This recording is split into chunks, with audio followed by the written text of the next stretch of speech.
मोगाचनो तुमकां समेस्तांक बोरो अपुर्बेसो कुरपेसो आयतार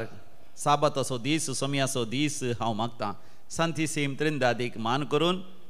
आमी भोव पवित्र सक्रामेंताच्या आराधनांत वांटो घेवया. बापाचे आनी पुताचे आनी पवित्र आत्म्याचे नांवी आमेन.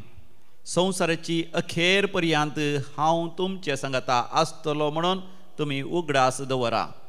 मातेवाचो वांजेल 20 आनी 8 वस्वर 20 boat. Matthew 28:20. Remember that I will be with you till the end of the ages. सोमिया जेजून आमकां बासयला आनी भोवपळी सक्रामेंतांत सोमी जेजू खरोच हजर आसा. त्या भोवपळी सक्रामेंतांत जेजूक आमी स्वागत करया. गावया आमी आराधनाचें कन्नಡ गीत ಲೋಕದ ಅಂತ್ಯದವರೆಗೂ ನಾನು ನಿಮ್ಮೊಂದಿಗಿರುವೆನೆಂದು ನೆನಪಿಟ್ಟುಕೊಳ್ಳಿ.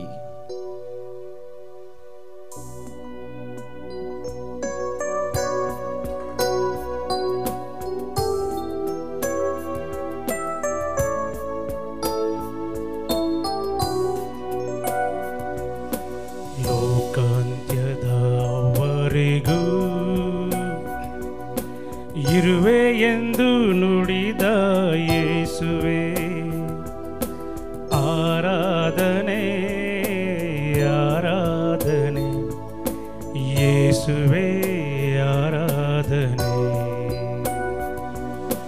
ಲೋಕಾಂತ್ಯದವರೆಗೂ ಇರುವೆ ಎಂದು ನುಡಿದ ಯೇಸುವೆ ಆರಾಧನೆ ಆರಾಧನೆ ಯೇಸುವೆ ಆರಾಧನೆ. ದೇವನೇ ಆರಾಧನೆ ಯೇಸುವೆ ಆರಾಧನೆ. ಆತ್ಮನೇ ಆರಾಧನೆ ಪರಮಾತ್ಮರೇ ಆರಾಧನೆ. ದೇವನೇ ಆರಾಧನೆ ಯೇಸುವೆ ಆರಾಧನೆ. ಆತ್ಮರೇ ಆರಾಧನೆ ಪರಮಾತ್ಮರೇ ಆರಾಧನೆ.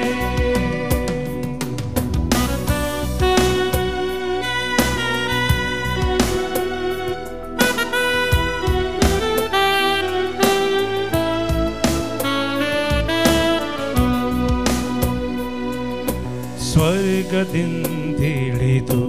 ಬಂದಂತ ಶ್ರೇಷ್ಠರೇ ಆರಾಧನೆ ನಿಮಗೆ ಆರಾಧನೆ. ನಿತ್ಯ ಜೀವ ನೀಡಲೆಂದು ರೊಟ್ಟಿಯಾದ ಯೇಸುವೆ ಆರಾಧನೆ ನಿಮಗೆ ಆರಾಧನೆ. ಸ್ವರ್ಗದಿಂದಿಳಿದು ಬಂದಂತ ಶ್ರೇಷ್ಠರೇ ಆರಾಧನೆ ನಿಮಗೆ ಆರಾಧನೆ. ನಿತ್ಯ ಜೀವ ನೀಡಲೆಂದು ರೊಟ್ಟಿಯಾದ ಯೇಸುವೆ ಆರಾಧನೆ ನಿಮಗೆ ಆರಾಧನೆ. ದೇವರೇ ಆತ್ಮಸ್ವರೂಪಿಯೇ ಆರಾಧಿಸುವೆ ಆತ್ಮದಿಂದ ನಿಮ್ಮನ್ನೇ. ದೇವನೇ ಆತ್ಮಸ್ವರೂಪಿಯೇ ಆರಾಧಿಸುವೆ ಆತ್ಮದಿಂದ ನಿಮ್ಮನ್ನೇ. ದೇವನೇ ಆರಾಧನೆ ಯೇಸುವೆ ಆರಾಧನೆ. ಆತ್ಮರೇ ಆರಾಧನೆ ಪರಮಾತ್ಮರೇ ಆರಾಧನೆ.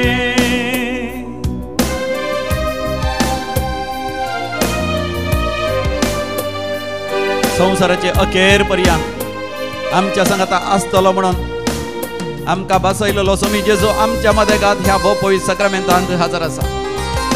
ताचें आराधना आमी करया. तो आमचो देवांचो देव, तो आमच्या रायांचो राय, धनियांचो धनी, आमचो रचणार, आमचो पसणार, आमचो सांबाळणार, आमच्या जिवितांत सर्व वस्तू तो वदाक सोन दिता. आमच्या जिवितांत आजापां करता विजमितां करता जे कितें आमी मागता तें सगळें दिवंक तो शकता ताका साध्य जाल्लें कितेंच ना तूं सत मानशी जाल्यार आज देवाची महिमा तूं देखताय आज तूं सत मानशी जाल्यार तुज्या जिवितांत खुरपे वयर करपा व्हडोन येता तुज्या व्यापार वहिवाटाचेर तुज्या शिकपाचेर तुज्या शिकपाच्या वय त्या सगळ्या परीक्षेनी in your examinations in your interviews in every plan that you have in your life तुज्या सर येवजणी ती वय तुज्या जिवितांत तुज्या काजारी जिवितांत तुज्या कुटुंबा जिवितांत तुज्या शेता भाटांनी तुवें वावर करच्या त्या जाग्यार तुज्या जिवितांत आशिर्वादां वयर आशिर्वाद जडतलो त्या देवाक उलो मार ताजें आराधन कर ಆತ್ಮದೊಡೆಯ ಯೇಸುವೆ ಸಜೀವವಿಯುವ ದೇವರೇ ಬಳಲುತ್ತೇನೋ ನಾನೆಂದು ಆಲಂಗಿಸು ಆತ್ಮದೊಡೆಯ ಯೇಸುವೆ ಸಜೀವವಿಯುವ ದೇವರೇ ಬಳಲುತ್ತೇನೋ ನಾನೆಂದು ಆಲಂಗಿಸು ನಿನ್ನೊಳು ನಾನು ಐಕ್ಯವಾಗುವಂತೆ ಸ್ಪರ್ಶಿಸು ನನ್ನ ಅಭಿಷೇಕಿಸು ಕಣ್ಣೀರಿಂದ ತೊಳೆದು ಕಾಯುತ್ತಿರುವೆ ನಿನ್ನ ಪೀಠವಾ ಬಲಿಪೀಠವಾ ದೇವನೇ ಆರಾಧನೆ ಯೇಸುವೇ ಆರಾಧನೆ ಆತ್ಮರೇ ಆರಾಧನೆ ಪರಮಾತ್ಮರೇ ಆರಾಧನೆ ದೇವನೇ ಆರಾಧನೆ ಯೇಸುವೇ ಆರಾಧನೆ ಆತ್ಮರೇ ಆರಾಧನೆ ಪರಮಾತ್ಮರೇ ಆರಾಧನೆ Alleluia, Alleluia, Alleluia, Alleluia, Alleluia, Alleluia, Alleluia, Alleluia, Alleluia, Alleluia, Alleluia, Alleluia. Alleluia, Alleluia, Alleluia, Alleluia, Alleluia, Alleluia, Alleluia, Alleluia,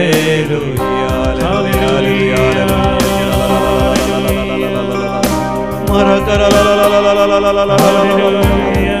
Elohim Adonai El-Gibor Jehovah Jireh, Yahweh Yireh, Jehovah Nissi, Jehovah Shammah. Hallelujah,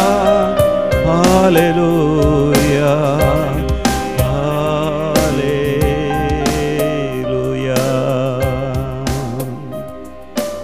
Praise the Lord. Hallelujah. आज मगाच्या नो आयताराच्या साबाताच्या दिसा आमी उदारपणान दिवच्या विशयान नियाळ करया कित्याक उदारपणी दिल्ल्या वरवीं जायते फायदे आसात आध्यात्मिक फायदे आसात लौकीक फायदे आसात संवसारी सहित फायदे आसात आमी वाचता मुणयो बुकान 11व्या वसरान 20 आनी 4 वळीर बुक ऑफ प्रोव्हर्ब्स चॅप्टर 11 वर्स 24 जो उदार मनान दिता तो ग्रेस्त जाता आनी एकलो सुरात करता आनी दुबळो सुरता हालेलुया मगाचे न्हू आमी दिल्ल्या वरवीं दुबळे जायना दिल्ल्या वरवीं आमी ग्रेस्त जाता थोडे फावटी मगाचे न्हू पयशे आमचे तान भायर गेले म्हण आमी चिंता पूण तितल्यार मगाचे न्हू आमचें काळीज ग्रेस्त जाता आमचें मन ग्रेस्त जाता आमचें व्यक्तित्व ग्रेस्त जाता मात न्ही सरकार आमी वर्ती दिरवीं पण जैता अशें मगाचे न्हू आमी दिल्ले वरवीं मगाचे न्हू ह्या संवसारांत देवा तावन आमी कुरपा जोडता आनी सासणीक जिवितांत सर्गीची सासणीक संपत्ती आमी जोडून घेता so by giving we receive abundant graces upon this earth and then we have treasures of eternal life in heaven. Hallelujah. Hosanna. देखून मोगाचें उदारपणान आमी दी जाय आनी देखून मोगाचें बोपय सक्रामेंताचें आराधन करचें म्हळ्यार थंयसर आमी आमकां सोम्याक समर्पण दिवचें कित्याक सोमी मोगाचें आपणाक संपूर्ण तरान आमकां समर्पण दिता अशें सोम्या तें एकवटून आमकांच आमी लोकांच्या बरेपणा खातीर सगळ्या मनशाच्या बरेपणा खातीर समर्पण दिल्ल्या वरवीं मोगाचें आमी अधीक आनी अधीक लौकीक तरान संवसारीक तरान तशेंच आध्यात्मीक तरान सर्गींच्या दिश्टीन दैवीक तरान आमी ग्रेस जाता तर मोगाचें आमी एक हिंदी गीत आमी गावया संतोषान आनंदान तेरे भवन में आया हूँ भेंट और अर्पण लाया हूँ जो भी है तूने दिया करता हूँ तेरे शुक्रिया पळय सोम्या जें कितें म्हज्या जिवितांत आसा तें सगळें तुवें म्हाका दिलां तर हांव तें तुका आनी मनशाच्या बरेपणा खातीर समर्पण दिता तुका अर्घ आनी होगलाप दिता हें हिंदी गीत आमी गावया तेरे भवन में आया हूँ मेरे यीशु यीशु मेरे यीशु यीशु यीशुआ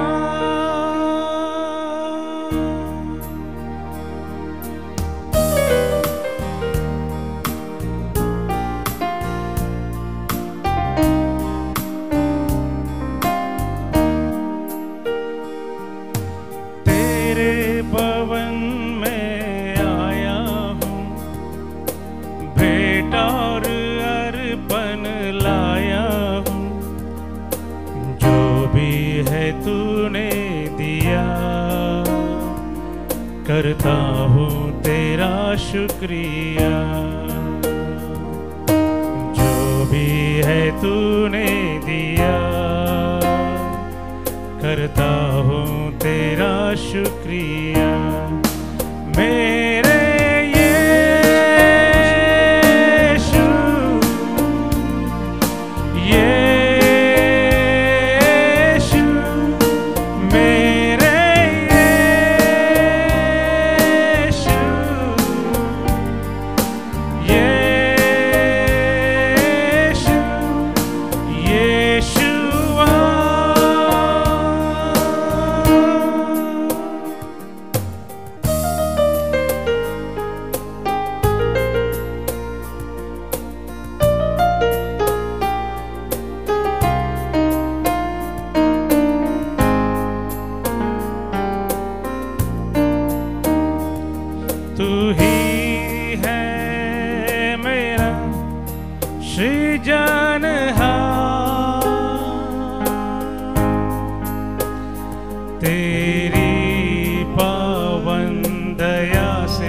बसा है जहां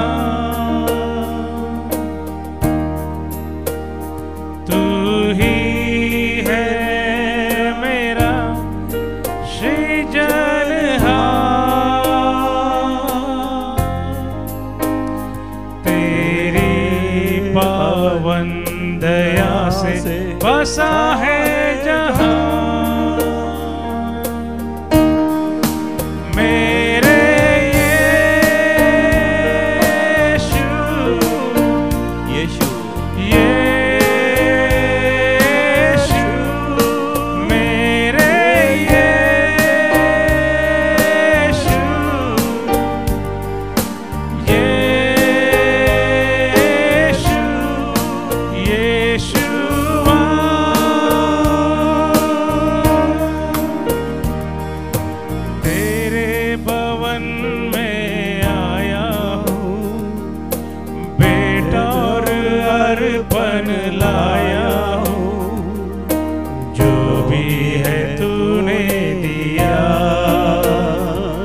करता हूँ तेरा शुक्रिया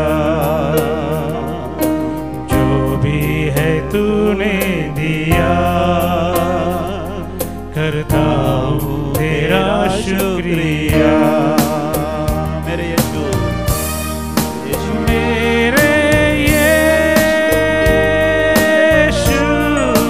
यीशु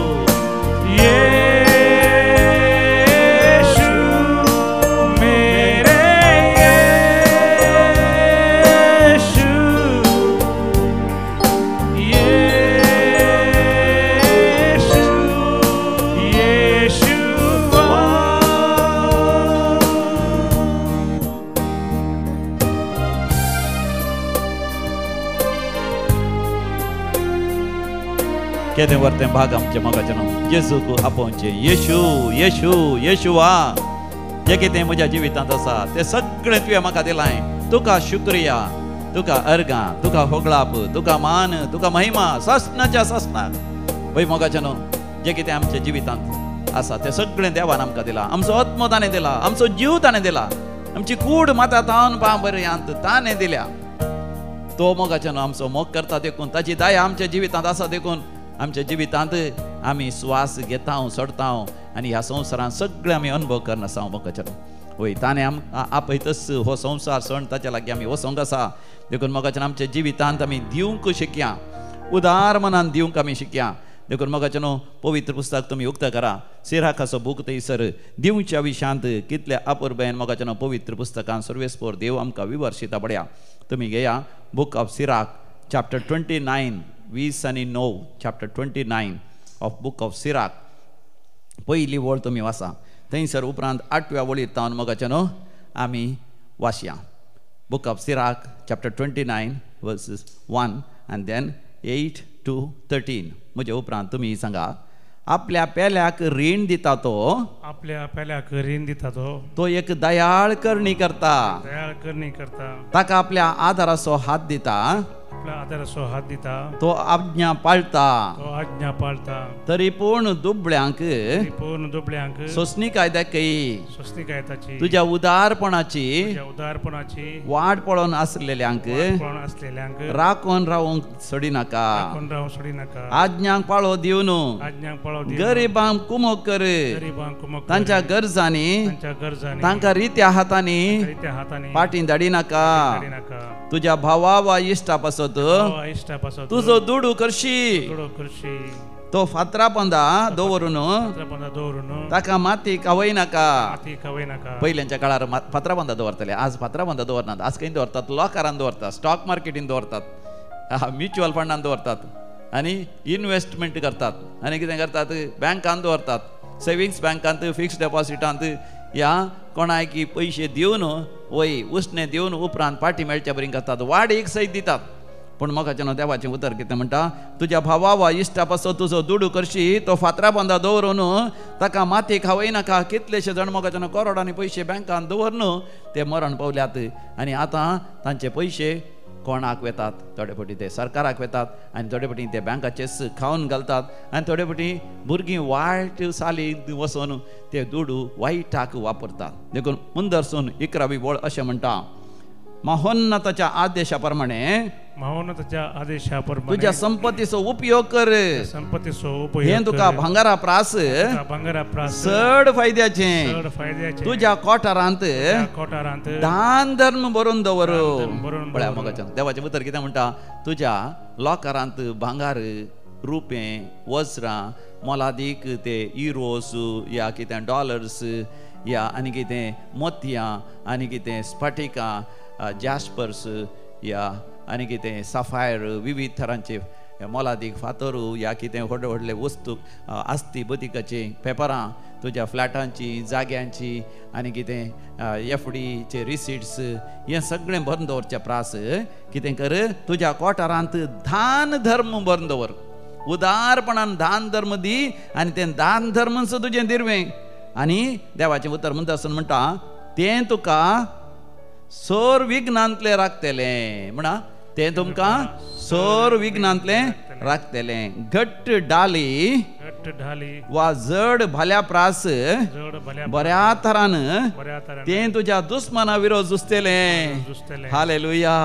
प्रेज द लॉर्ड दान धर्म केल्ल्या वरी कितलें बरेंपण आसा मोगाचें वय तर मोगाचें न्हू आमी देवाक अर्घ आनी होगलाप दिवया आनी आमी आमचें जिवीत देवाक समर्पण दिवया देखून आमच्या कांताराच्या बुकांत आमचो दैवीक गायना कोंकणी भक्ती गितां B2 page number 36 B2 page number 36 अर्घां दितलो सोम्या अर्घां दितलो सगळी म्हजी जिणी तुका समर्पितलो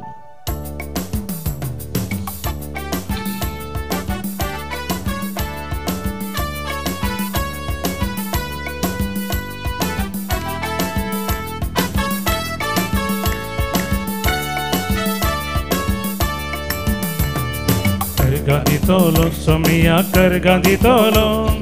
सगळी म्हजी जिणी तुका समर्पितलो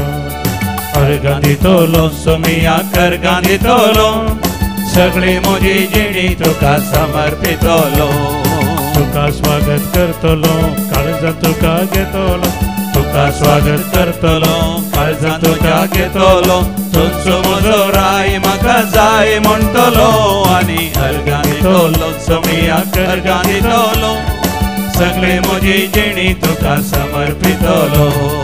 अर्गां दितलो सोमियाक अर्गां दितलो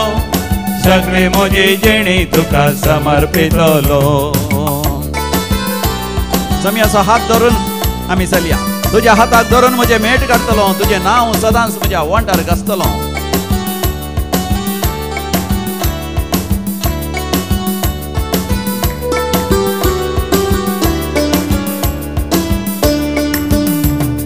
तुझ्या हाताक धरून म्हजे मेट काडतलो तुझें नांव सदांच म्हज्या वंटार घासतलो तुझ्या हाताक धरून म्हजे मेट काडतलो तुझें नांव सदांच म्हज्या वंटार घासतलो तुजो मोग करतलो तुझ्या बोळान चलतलो तुजो मोग करतलो तुझ्या बोळान चलतलो अब्बा बापा म्हणून तुका उलो मारतलो आनी अर्गां दितलो सोमियाक अर्गां दितलो सगळी म्हजी जिणी तुका समर्पितलो अर्गां दितलो सोमियाक अर्गां दितलो सगळी म्हजी जिणी तुका समर्पितलो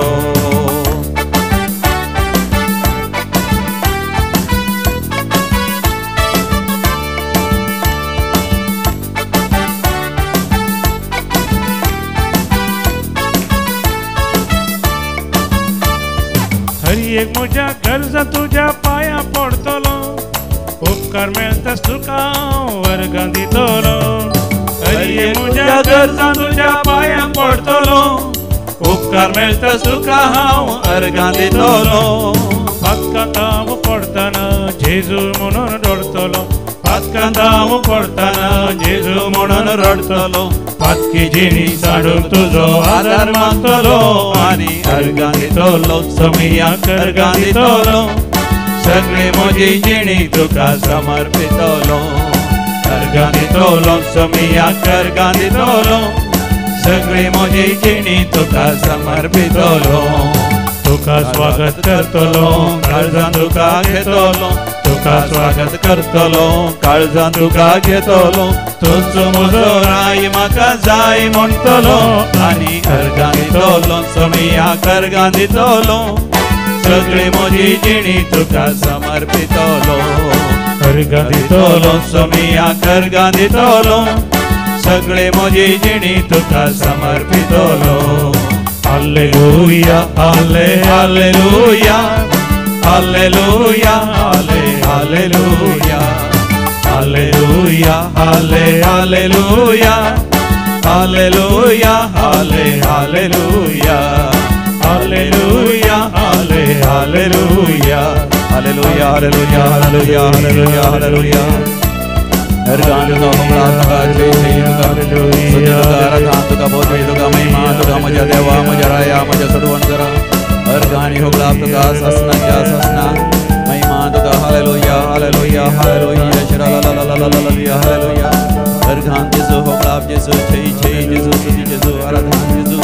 बोधवी जेजू महिमा तुका जेजू hallelujah hallelujah hallelujah hallelujah praise the lord hallelujah मोगाच्यानो आज सोमियान आमकां दिवचो संदेश जावन आसा उदारपणान आमी दिजय आमी दिल्ल्यांत आमी घेतले हांव ज्या मापान आमी दिता त्याच मापान आमी जोडटले हांव भरोन हालोन धोलोन आमच्या लेसांत सर्वेस्पर देव कुरपे वयर कुरपा घालतली पूण मोगाच्यान गुतींतलें सुलाभ ना दिता जायते अडकळी येता दरपळ्यांक आमी दान दिसय म्हण आमी चिंता न्ही तुमी चिंतला हांवें सबार फावटी चिंतलां पूण मोगाच्यान दिवंक थोडे फावटी सुरात सोडिना थोडे फावटी आमची भिरांत सोडिना आमकां खंय उणें जायत गी आमच्या गरजांत ती पावतीत गी ह्या दिल्ले मनीस अनुपकारी जातीत गी ह्या दिल्लें आमी कश्टांनी आमी जोडलें ह्या कश्टांनी आमकां मेळिल्लें हेरांक दिल्यार ते तितलेच वय मोल दिवन ते वस्तू बऱ्या तरान वापरतात गी ह्या वायटाक वापरतात गी ह्या वायट सालीन ते सगळें होगडायतात गी अशें मोगाचें न्हू मात न्ही कोणाक आमी दिता तांची आमी टिका करता ओ ताका देणी आसली, आमच्याकी चड बरी देणी आसली, आमच्याकी चड बरें शिकप आसलें, आमच्याकी चड बरे तांकां परिस्थिती आसली, तांणी बरें तारण घोळसूं ना कित्याक अशें मोगाचें न्हू. आमी हेरांची झडती सयत करता देखून आमकां दिवंक कस जाता मोगाचें न्हू. पूण देवाचें उतर म्हणटा उदारपणान दिया, हेरांची झडती करून दिनाकात, पुरपुरोन दिनाकात, वय निराश जावन दिनाकात. बगार देवा दिल्लें, देवान दिल्लें आमी हेरांक दिवंक आसा देखून त्या वरवीं सरकार दिरवी पुंजयता म्हणल्यार वय वर्त्या दैवीक जाणवायन आमी दी जैतर मोगाचें न्हू. आमकां ती जाणवाय जाय, ती जाणवाय पवित्र आत्म्या थंय मेळटा आनी तो पवित्र आत्मो उज्या रुपार येवन आमकां दिवंक सोडिनात. ते तसली बंदडी सांकळी जाळां सगळीं ती ताच्या उज्यान हुलपन घालता पवित्र आत्मो आनी आमचें काळीज आनी मोहन दिवच्या उर्बेन पेटाशें करता. देखून आमी म्हणया पवित्र आत्म्या ये, पवित्र आत्म्या तुज्या उज्यान, पवित्र आत्म्या ये तुज्या उज्यान, देवय तुजो उजो. कांतार नंबर D28 आमच्या दैवीक गायना कांताराच्या बुकान D28 D20:8 पान नंबर 105 105.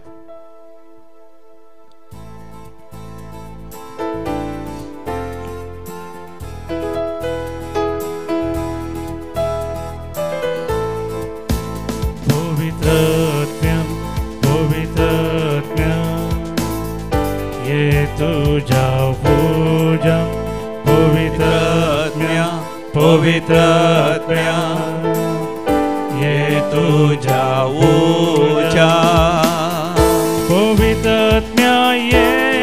तुझा पूजा, पवित्र आत्म्या ये तुझा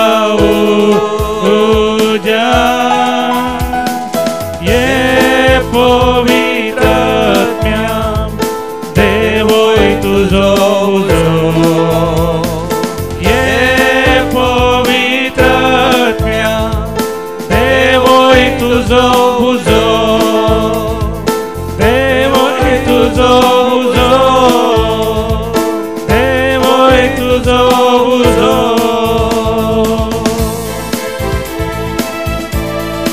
लालेवन मागे अत्रेगान मागया, थोडा आशेन मागया, थोडा भक्तीपणान मागया, थोडा भावार्थान आनी विश्वासान मागया. पवित्र आत्मा येतलो तुमचेर, तुमकां तो संपूर्ण तरा अभिषेक करतलो, उजो देवन येतलो, उजो दैवीक उजो. पवित्र आत्म्या, पवित्र आत्म्या नितळ करतो म्हाका, पवित्र आत्म्या, पवित्र आत्म्या नितळ करतो म्हाका, पवित्र आत्म्या नितळ करतो म्हाका, पवित्र आत्म्या नितळ करतो म्हाका, ये पवित्र आत्म्या देवोय तुजो उजो, ये पवित्र आत्म्या देवोय तुजो उजो, देवोय तुजो उजो, देवोय तुजो उजो. पेटोवन दी उजो, सगळ्या मनशा कुळा थंय पेटोवन दी उजो, हेरांक दान धन करचो उजो, हेरांच्या गरजांनी पावचो उजो, हेरांच्या बऱ्यापणा खातीर वावुरचो उजो, हेरां सांगता माया मोगान एकवटान जेवचो उजो. आमच्या मदें कोणूच गरजेवंत आसूं नजो, कोणाकच खाणा जेवणाचो तातवार जावनचो, न्हेसणाचो, पांघरूंक आनी रावोंक एक बिडार असो तातवार आसूं नजो. सगळ्यांनी उदरगती जोडीचे, सगळ्यांनी ग्रेस जायचे, सगळे सवलती आसाचे, असले उदारपणाचो उजो पेटाचो. हे पवित्र आत्म्या देवन ये, तुज्या उज्यान तूं देवन ये. पवित्र आत्म्या, पवित्र आत्म्या गुण करतो म्हाका, पवित्र आत्म्या, पवित्र आत्म्या गुण करतो म्हाका, पवित्र आत्म्या गुण करतो म्हाका, पवित्र आत्म्या गुण करतो म्हाका, ये पवित्र तुझो उजो ये पवित्र आत्म्या देवय तुझो उजो देवय तुझो उजो देवय तुझो उजो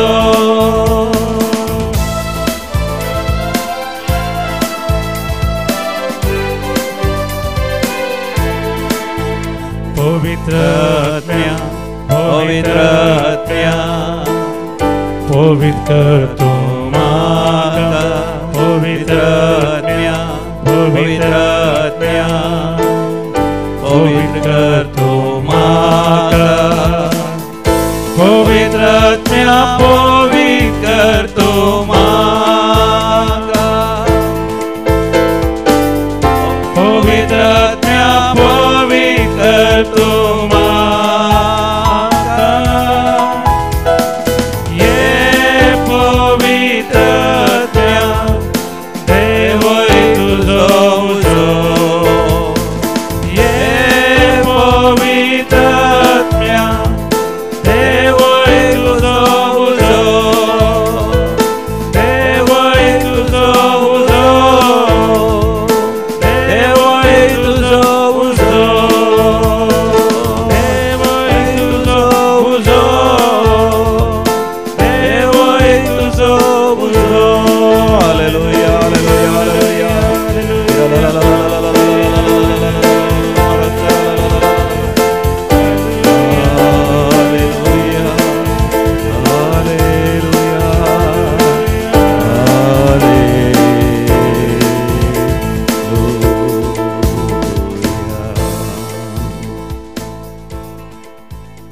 धर्मदूताच्या कृत्या बुकांत 20व्या वस्वरांत 35व्या वळीर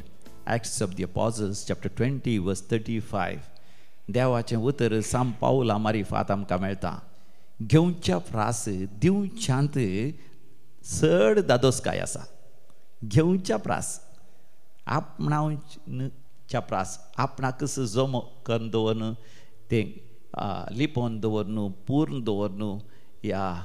आमच्या बँकांत सेविंग्स करन फिक्स डेपॉझिट करन स्टॉक एक्सचेंजान पयशे चड करन म्युच्युअल फंडांत घालन आमचे पयशे आमचे आस्तबदीक चडोवन घेवन थंय हांगासर जागो घेवन तांचो लाभ करून घेवच्या प्रास चड दादोसकाय दिवच्यांत आसा ह्या विशयान मोगाचें आज आमी नियाळ करया वय दिल्ल्यांत मोगाचें उदारपणांत दान दिल्ल्यांत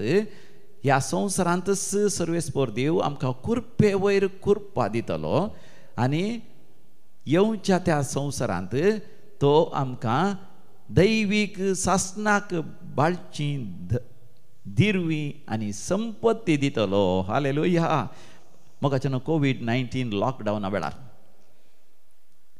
COVID-19 ती पिडा आयली खर गायलें त्या वेळार सगळ्यांनी बंदडी आसली लॉकडावन आमकां भायर वचोंक जायनासलें विशेश जावन दैवीक उलोरेतीर मंदिराक वर्तेक अनवार आयिल्लें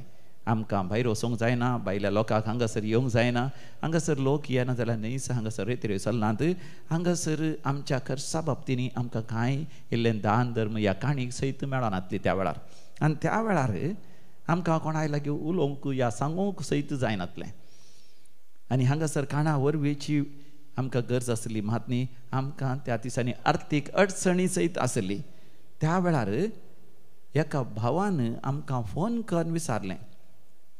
तुमकां कंडी जावन कश्ट आसात न्ही गे म्हणून हांगासर तो रेतीरेक आयिल्लो मनीस न्ही ह्या आमच्या विशयान कांय सडीत कळीत आसलो मनीस न्ही जाल्यार पाद्र्याप हांगासर रावतात तर पाद्र्यापांक जायते कश्ट आसले कोविडा वेळार म्हणून ताणें जावन फोन केलें आनी ताचे उपरांत ताणें आमच्या बँकाक ताणें पयशे धाडले मात न्ही ताणें खाणाची वरवीं आमी कशें तरी आमी मॅनेज करता कशें तरी आमी जियेतले हांव बाबा तुकाच कश्ट आसतले म्हळ्यार आमी कित्याक फोनार आमकां कळीत ना तो कितले पयशे ताचे कडेन आसात या कितली ग्रेस्काय ताचे लागीं आसा या कितें आमकां दान करूंक शकता तें आमकां कांयच कळीत ना पूण ताचें तें दीनपण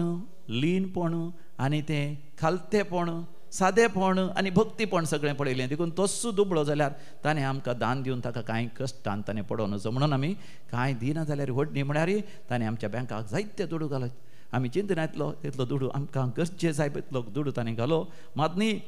ताणें आमकां वरवीं दान दिली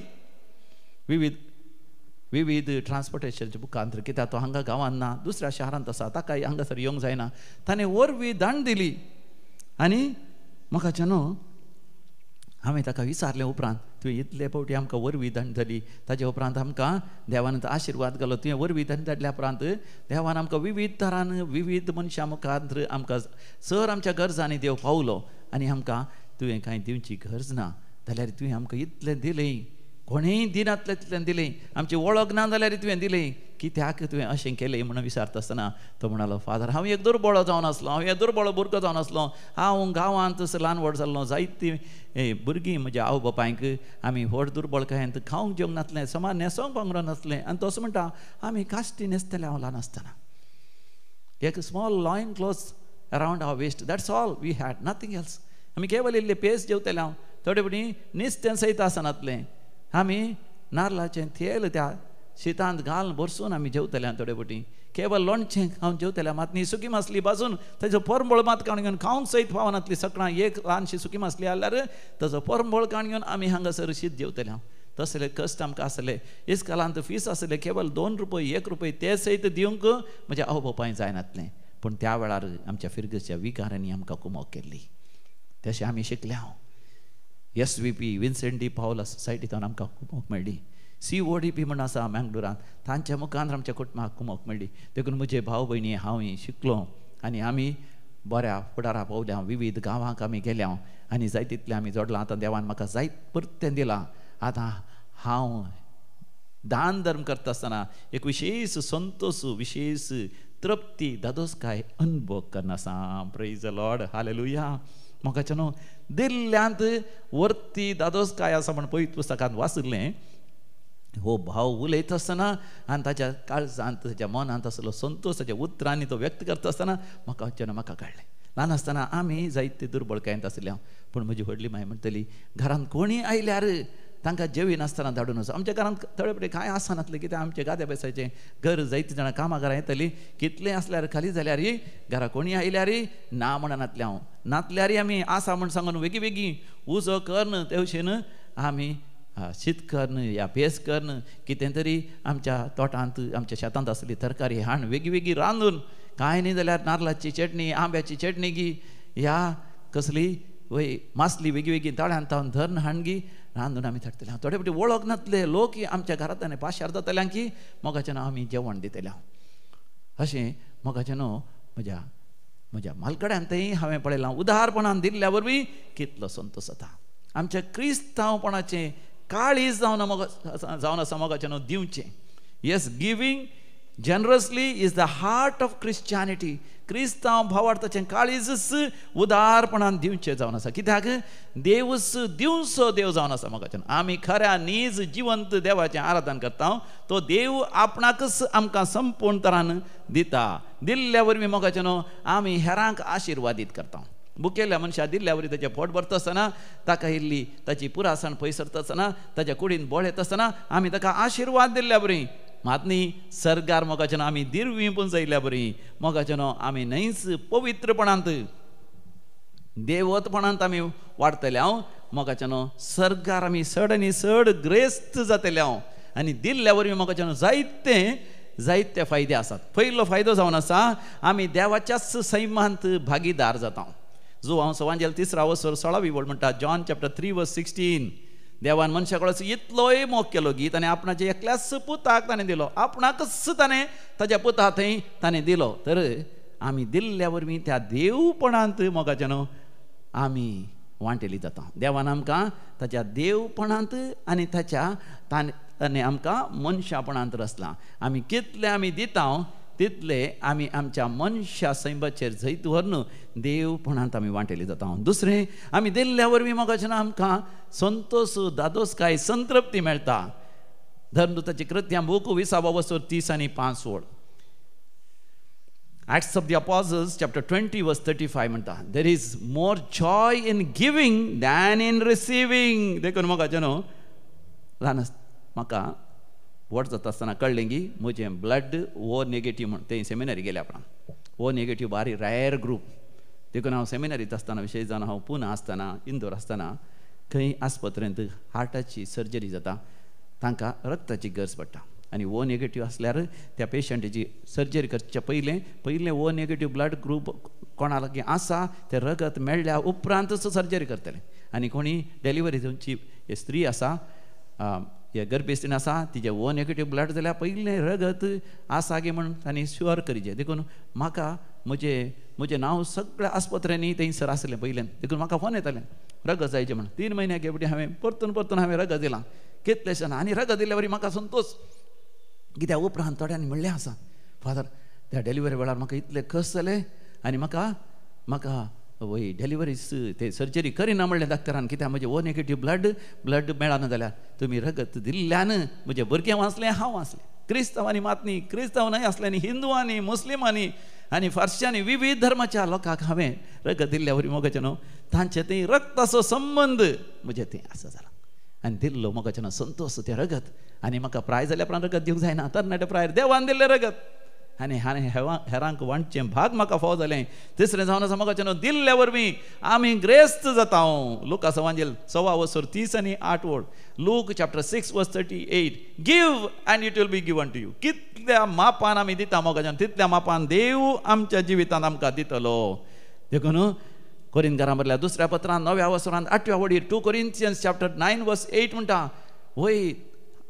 दिवतेल्यान हांसोन दिल्ल्या वरवीं ताका जाय परतें आसतलें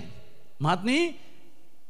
बऱ्या कामाक दान धर्म दिवच्या खातीरय ताजे लागीं सडीत आसतलें हालेलुया मोगाचें न्हू कोणी दिवन दुर्बळ ना म्हण पळयत पुस्तक मोगाचें न्हू आमकां सांगता आनी मुणयो बुकांत 19व्या वसरांत 17व्या वडीर बुक ऑफ प्रोवर्ब्स चॅप्टर 19:17 म्हणटा दुबळ्यांक दान दितलो देवाक रीण दिता काय देवाक रीण दिल्यार मोगाचें रीण पाटीन दिजेस आनी देव तें रीण फारीक करता वाडी समेत मात न्ही बरोवन ओमतोच्या मापान तो फारीक करता देखून कितल्या दुर्बळ्यांक तुवें दान दिलां तितलें मोगाचें न्हू तूं जोड घेता देखून म्हाका उरतो संतोश म्हज्या जिवितांत हांव एक याजक जावन हांव एक रिलिजियस जावन म्हाका म्हजें म्हणलें जायते पयशे ना जाल्यार मोगाचें न्हू म्हाका मेळिल्ल्या पयशान हांवें इल्लें दिवन उरल्यांक हांवें सांगिल्ल्या वेळार थंयसर एक दुर्बळे चली आसा ताका काजर जावंक आसा आवय बापूय भोव दुर्बळी ताचे कडेन कांयच ना हांवें म्हजें आसलें इल्लें दिल्यार तुमी दितात की म्हण विचारतना मोगाचें न्हू कितलेशे जाणांनी दिवन हांवें दिल्लें केवल 1,000 जाल्यार 2-3 लाख रुपया दान येवन तांचें कितलेशा चलयांचें काजर बऱ्यातना जावंक हांव कारण जालां कितलेशे जाणांक घर बांदूंक हांव कारण जालां कितलेशे जाणांक कॅन्सर पिडेची सर्जरी या हार्ट पिडेची सर्जरी विविध तें आस्पत्रेचे चिकित्सेक पयशे दिवंक साध्य म्हज्या द्वारे जालां देखून हांवें केल्लें न्ही मोगाचें न्हू देवान केल्लें दान दिलें कोणें उदारपणाचें दानी न्ही पूण मोगाचें न्हू म्हजे तर्फेन उदारपणान हांवें म्हजो वेळ आनी हांव दुर्बळ्यांक दान दिवंक मेतेर जाल्ल्या वरवीं कितलें बरेंपण जालां आनी तातूंत कितलो मोगाचें न्हू संतोश देखून लोकांच्या वांजेलांत 22व्या वसरांत 30 आनी 5 वडीर लूक चॅप्टर 22:35 स्वामी जेजूस विचारता तुमकां हांवें चिरी भुती दांडो कांयच नासतना धाडल्या वेळार कितें तुमकां कांय उणें पडलें गी आनी अपोस्तल म्हणटात कांयच उणें पडोंक ना वयस मोगाचें न्हू जेजू आमकां धाडटा आसतना एक बरें काम करूंक कांयच आमकां उणें पडना ताच्या बदलाक मोगाचें न्हू अजाप आनी विजमीतांनी कसलें काम करून सुरू करतना दैवी कलो रेतीन मंदिराक आयल्या उपरांत मोगाचें न्हू हांवें हांगासर कितलेशीं कामां करूंक साध्य जालें कितलेशे प्रगतीचीं कार्यां केवल हांवें हांगासर देवाचें उतर प्रगट कर लोकांक सांगाता हांव लोकांच्या बऱ्यापणा खातीर मागल्या वरवीं लोकांक बरेंपण लाभलें लोकांक कृपया मेळ्ळी मात न्ही देवान मोगाचें हांगासर कितल्या लाखांचे करोडांचे हांगासर प्रगती जावंक मोगाचें देवान फावो केलें प्रेज द लॉर्ड हालेलुया देखून मोगाचें चवथें जावन आसा दिल्ल्या वरवीं आमचो भावार्थ घट जाता देखून म्हणयो बूक 11:25 म्हणटा प्रोवर्ब्स चॅप्टर 11:25 उदार मनीस संपन्न जाता जो दुसऱ्यांक दिता ताका खावंक जेवंक भरपूर मेळटलें हालेलुया जो मनीस उदारपणान दिता तो संपन्न जाता संपन्न म्हळ्यार सर संगतीनी तो ग्रेस्त जाता जो दुसऱ्यांक दिता ताका पियोंक मेळटलें मदर तेरेजान मोगाचें दिलें सांजू फेर्नांडस yesterday so भगवान सांत ताणें दिलें ताजें जिवीतच दिलें आर्नॉल्ड जॉन्सनान आपणाकच दिलें आनी तो वर्तो जालो श्रेश्ठ जालो पळया संवसारी तरान ग्रेस्त न्ही सर्गीच्या दिश्टीन ग्रेस्त 5 जावन आसा दिल्ल्या वरवीं मोगाचें न्हू देवाच्या कामांत मजत करता आमी देवाचें राज्य बांदून हाडटा हांव by giving we supports the kingdom of God देखून कोरिंथकारां बरयलें दुसरें पत्र 9 वसर 7 वळ म्हणटा हर एकलो आपल्या काळजांत निर्णय केल्ल्या प्रकार दिवन दी रोडोन म्हणल्या बरी न्ही सुरसुरोन म्हणल्या बरी न्ही देखून मोगाचें आमी दिल्यार हां कितले इगर्जे बांदूंक साध्य जातात कितले अनाशास्त्रां बांदूंक जातात कितले प्रायवंताचे घरांत जातात आमचे आर्नॉल्ड निवास म्हणून एक आसा प्रायवंताचें घर थंयसर ते प्रारंभ करी जंय म्हणून आमच्या येसुडीच्या पात्रांनी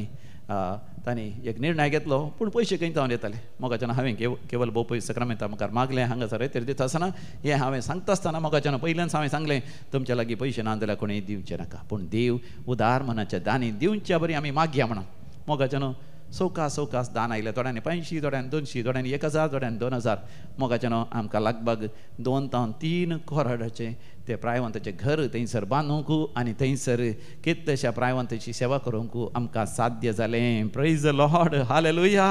सो एक फायदो जावन आसा दिल्ल्या वरवीं सरकार आमी दिरवीं पुंजयता माते वाचोवांजेल 6 वसर 20 वळ म्हणटा मॅथ्यू चॅप्टर 6 वर्स 20 येस दिरवीं पुंजया सरकार दान धर्म दिल्ल्या वरी मोगाच्यान सरकार आमी दिरवीं पुंजयता थंयसर कल मणिना कीड खायना वा चोर कान्ना गान नागयना देखून मोगाच्यान आमी दिवंक शिकत जाय कशें दिजय दिता आसतना थोड्यांनी म्हणचें एका हातान काण घेवचें आनी एका हातान दिवचें आमी पाद्र्यापानी कितें करचें कोणें आमकां दानिनी दिल्यार आमी आनी एका हातान हेरांक दिवचें पूण मोगाच्यान थोडीं जाणां दिता आसतना कशें दितात तांणी उस्पोन दिवचें जर तर पेज आसा जाल्यार पेज म्हळ्यार कोता न्ही पेज म्हळ्यार नीस आसता पेज तांतूं शीत पंद आसता वयले नीस मात दिवचो ह्या कडी आनी मासली आसल्यार वयली कडी मात दिवची ताका म्हणचें उस्पोन दिवचें वयलें मात्र सडीत वमतोचें दिवचें वय तशें दितलीं आसात आनी थोडीं जाणां पंदा दोय घालतात पूण करपितात म्हळ्यार त्या कुंडल्याक त्या आयदनाक करपितात काली मेळटा गे म्हणल्या बरी करपितना वमते घाल करपितात वयर हाडटाना उदारण दाखयतात म्हळ्यार पंद आसली मासली येवन नजो पंद आसलें शीत येवन नजो या आपणाचें कांय उणें जावन नजो खंय इल्लेशें दिवंक थोडे जाण पळयतल्यात आनी थोडे जाण दितात कशें दितात उरलें दितात फादर पाड जाता फादर वरा फादर पाड जाता म्हण थोडीं जाणां दितात या कीड खाता म्हण दितात या बेडशेलां म्हण दितात आनी बेडशेलां फादर आमकां घरांत व्हरल्यार ते बेडशेता फादर देखून व्हरा तुमच्या लागीं कोणी अनाथ आश्रमांत कोणी आसल्यार व्हरा बेडशेल्लें काजर जाल्या उपरांत फंक्शन जाल्या उपरांत मागीर कोणी नान खावंक जेवंक देखून दितलीं आसात मोगाच्यान आनी थोडीं जाणां आसात मोगाच्यान रीण दितात म्हळ्यार पाटी मेळटा म्हळ्यार खातीर वाड मेळटा करता म्हण दितात फायद्या खातीर दितात वाडीक दितलीं आसात मोगाच्यान आनी थोडीं जाणां आसात चिल्लारी दितले काणी कसो कोण येता आसतना बोल्सा हात घालचो चिल्लारी पयशे आल्यार मात्र 10 पैसे 50 पैसे 1 रुपये 2 रुपये 5 रुपयाचे कॉयन आल्यार दितात नोट दिनात पण मोगाच्यान आनी थोडीं जाणां दिताना इल्लें न्ही देवाक दिता म्हणटना दितात मात न्ही संपूर्ण तरान दितात मोगाच्यान वय आसलें दितात ते विधवीन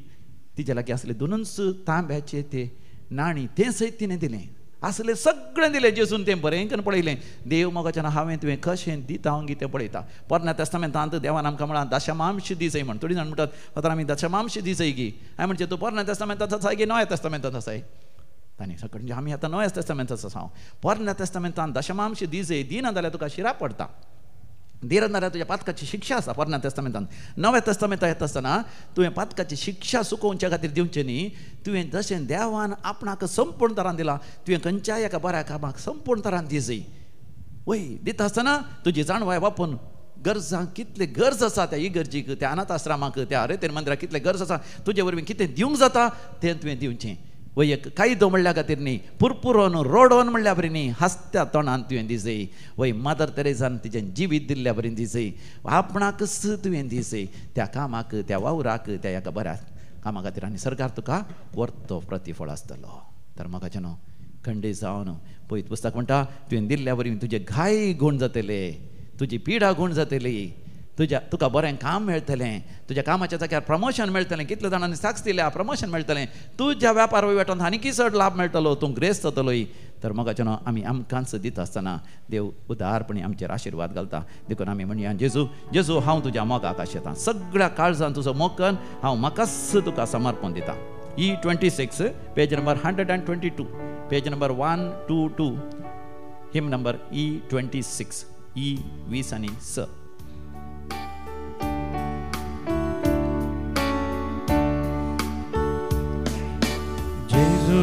तुझ्या मोगाक आशेता सगळ्या काळजान मोग तुझो करता सांगा जेजू हांव तुझ्या मोगाक आशेता सगळ्या काळजान मोग तुझो करता संवसार म्हाका कांयच नाका तूं सेकलो सोम्या दिरवे म्हाका जेजू हांव तुझ्या मोगाक आशेता संवसारांत म्हाका कांयच नाका तूं सेकलो सोम्या दिरवे म्हाका जेजू हांव तुझ्या मोगाक आशेता जेजू हांव तुझ्या मोगाक आशेता तुझे सारके पेल्या थंय देखता जेजू हांव तुझ्या मोगाक आशेता तुझे सारके पेल्या थंय देखता संवसार म्हाका कांयच नाका तूं सेकलो सोम्या दिरवे म्हाका जेजू हांव तुझ्या मोगाक आशेता संवसारांत म्हाका कांयच नाका तूं सेकलो सोम्या दिरवे म्हाका जेजू हांव तुझ्या मोगाक आशेता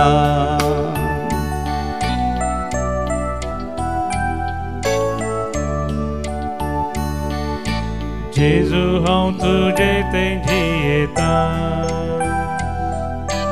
जेजू हांव तुजे थंय जियेता जेजू हांव तुजे थंय जियेता जेजू हांव तुजे थंय जियेता तुजेच पासो नासलाय म्हाका मेळच्याक ये दीस सरकार तुका जेजू हांव तुजे थंय जियेता तुजेच पासो रसलाय म्हाका मेळच्याक एक दीस सरकार तुका जेजू हांव तुजे थंय जियेता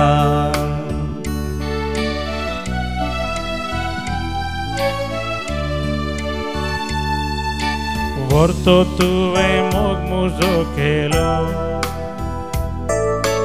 मनशा रूप घे संवसारान जियेलो व्हरतो तुवें मोग मोजो केलो मनशा रूप घेवन संवसारान जियेलो हुंड्या रुपार खान तूं जालोय कुर्सार तुजो जीव सय दिलोय व्हरतो तुवें मोग मुजो केलो हुंड्या रुपार खान तूं जालोय कुर्सार तुजो जीव सय दिलोय व्हरतो तुवें मोग मोजो केलो जेजू हांव तुज्या मोगाक आशेता सगळ्या काळजान मोग तुजो करता जेजू हांव तुज्या मोगाक आशेता सगळ्या काळजान मोग तुजो करता संवसार म्हाका कांयच नाका तूं सेकलो सोम्या दिरवे म्हाका जेजू हांव तुज्या मोगाक आशेता संवसार म्हाका कांयच नाका तूं सेकलो सोम्या दिरवे म्हाका जेजू हांव तुज्या मोगाक आशेता जेजू हांव तुज्या मोगाक आशेता जेजू हांव तुज्या मोगाक आशेता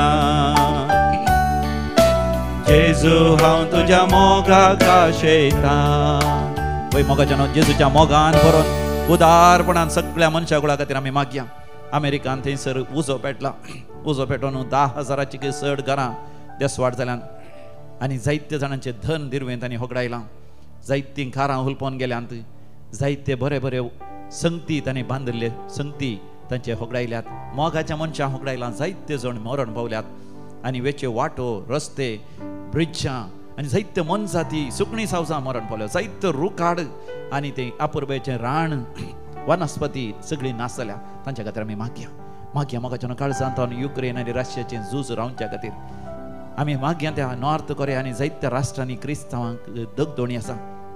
लोकांक फ्रीडम स्वातंत्र्य म्हणलें ना तांच्या खातीर आमी मागया चायनांत तसल्या देशांत कम्युनिस्ट देशांत क्रिस्तांव भावार्थ जियोंक जायना तसल्या गांवांत कश्टांच्या आमच्या क्रिस्तांवां खातीर आमच्या भारत देशांत ती सबार जाग्यार क्रिस्तांवांक दगदणी आसा. क्रिस्तांव मिशनरींक त्या प्रवचन करतल्या प्रसंग करतल्या ब्रदरांक सिस्टरांक जैलांक गलांक कश्ट जातात तांच्या खातीर आमी मागया. आमच्या गडीर वावर करतात दिसाक रातीक विशेष युवा आसा. ह्या दिसांनी विशेष युवाक आकोण काम करतात ते शिपाय आमचे एअरफोर्साचे आमचे नेवल फोर्साचे आनी तशेंच आमचे ते आर्मी सोल्जर्स काम करतात तांच्या समेस्तां खातीर आमी मागया. विपरीत वातावरणांत आसात. आतंकवादी तांचेर वय तांचेर हल्लो करतात. नक्सलाइट्स तांचेर हल्लो करतात. थोडे फावटी लुटकार दुस्मान तांचेर हल्लो करतात. तांच्या खातीर आमी मागया. शांती समाधानांतल्या राष्ट्रां खातीर देशां खातीर मागया. अफगानिस्तान तशेंच इराण इराक थंयसर सिरिया लेबनान पाकिस्ताना सयत शांती समाधान ना. आफ्रिकाच्या जायत्या राष्ट्रांनी शांती समाधान ना. थंय शांती समाधाना खातीर मागया. विशेश जावन आमच्या भुरग्यां पासून मागया. 10वी परीक्षा आतां ह्या वर्सा बेगीनच आसा. फेब्रुवारींतच आसा आनी थोड्यांची परीक्षा मार्च एप्रिलांत आसा. PUC परीक्षा बरोवन तेल्या पासून मागया. विविध तरांची एग्जाम बरयतल्या पासून ह्या वर्सा MBBS करूंक आशेतात, दाक्तर जावंक आशेतात, चार्टर्ड अकाउंटंट जावंक आशेतात, ऑडिटींग करूंक आशेतात, BCom MCom करूंक आशेतात, वय विविध तरांची इंजिनियरींग स्टडीज करूंक, नर्सिंग करूंक आशेतात, PhD करूंक आशेतात, परगांव वचून स्टडी करूंक आशेतात, विविध देशांक वचूंक आशेतात आनी बरें काम सोदूंक आशेतात. ह्या वर्सा बरें काम मेळचें आशेतात तांकां बरें काम मेळच्या खातीर मागया. काजर जावंक आशेतात तांकां बरी सैरी जावच्या खातीर मागया. काजर जाल्ली वय तांकां हे तांचें म्हणलें घर जायचें म्हण आशेतात तांकां बळार एक घर जावच्या खातीर मागया. कामाच्या जाग्यार प्रमोशन आशेता ते आसात. तांच्या वेपार वयवटांत ह्या वर्सा लाभ जायचे म्हण आशेतालीं आसात. वय भुरग्यांचे देणे मेळच्या खातीर आशेताले आसात. त्या भुरग्यांच्या बऱ्या फुडारा खातीर काजराचें कार्य बऱ्या हातान जायचें म्हण आशेतात. तांच्या खातीर मागया. विविध त्या सवां खातीर मोगाच्यान भावार्थान आनी विश्वासान मागोन आमी म्हणया आयक आमचें प्रार्थन येसू मिया. आयक मुझे मागणे सोम्या देवा उदार काळी सुने म्हाका आयच्या दिसा आयक मुझे मागणे सोम्या देवा उदार काळी सुने म्हाका आयच्या दिसा. प्रार्थुया. ये देवा या बो पवित्र सक्रामेंता काल तुझ्या कष्टांचो उगडास तुवें आमकां सोडलाय. या बो पवित्र मिस्तेरांक आमी मान करता आसतना तुवें बसयलेले आमी ह्या संवसारांत जोडून उदारपणान आमी दान धर्म करूंक आनी आमकांच हेरांच्या बरेपणा खातीर समर्पण दिवंक आनी विशेश जावन आमच्या कुटुंबा जिवितांत आमच्या कुटुंबाच्या बरेपणा खातीर निस्वार्थ तरान प्रामाणीक तरान आनी सत्यान वावर करूंक आमकां फावो कर. जो जियेता आनी रासवड चलयताय सासणाच्या सासणा. आमेन.